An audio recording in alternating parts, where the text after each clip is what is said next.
Hi there. If you had this video, you have purchased my kit at Community Market for the little pumpkin. The kit comes with white blocks, but you can paint them whatever color matches your fall decorating. I had this little orange one made. I'll be making one probably in a sage green and then a similar hue of blue for different parts of my house.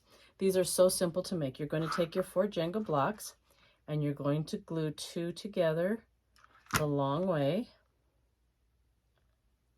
And then you're going to do the other 2 together that way. Don't put a ton of glue or they'll be not sticking together close enough. Just put a nice thin layer of glue. I sometimes put the glue on and then use the nozzle of my glue gun to smear it around. Then you're going to glue those together end to end.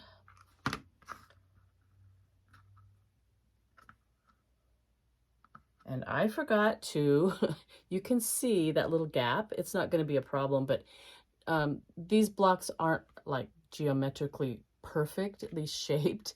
So you want to make sure that you're going to have some ends that are exactly together and put those 2 ends together, and then you won't have that gap there, but it's not going to be a problem. The next thing I do is take the little stem. It doesn't matter if there's no stain at one end because we're going to be covering that up. I'm just going to put a little blob of glue there and then put it at the top of my pumpkin and just hold it there for a minute till the glue starts to cool and set up. Doesn't matter if it's crooked, that just gives your pumpkin a little character. This one's crooked and I think it's so cute. All right, and then I'm going to glue it onto my base. So one side of your base is going to be stained probably, and one side is natural. Again, this is probably not going to sit quite right because I didn't match up my ends, but it'll still work. You can put it straight or crooked. I like to do things crooked, so this is crooked. I'm going to let that sit for just a second and set up. And then you're going to take your piece of, I guess it's yarn.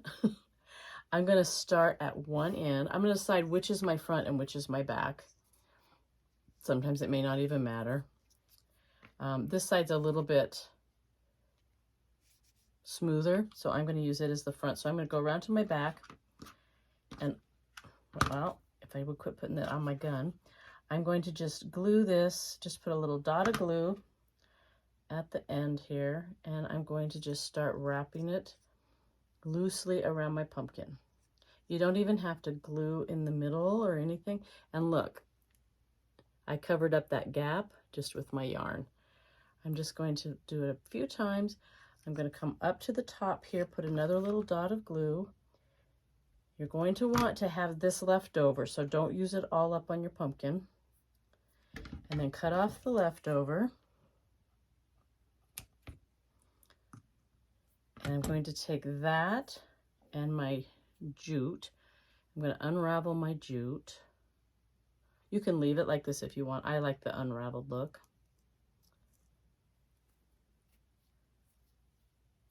If I'm coordinated enough. Twist, twist, twist. There we go. And you can use part of it, all of it, none of it, whatever you want.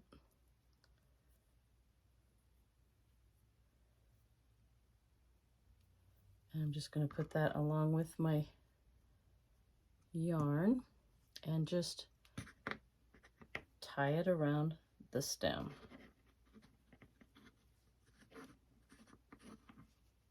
Maybe. I've got some glue on my finger and everything's sticking. Let me undo that and try it again. You don't have to be coordinated to do crafting. Because if you did, well, see, now I've got it all tangled. If you had to be coordinated, I wouldn't do very well. There we go. All right, let's try this again.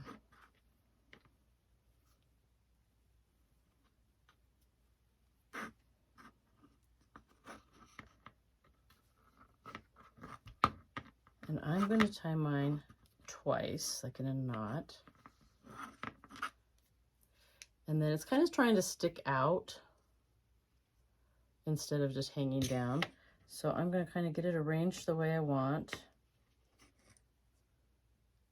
because I want my yarn to kind of be evenly dispersed between all of the raffia or the twine. And then I'm just going to put a little dot of glue right up at the top here to encourage it to lay down.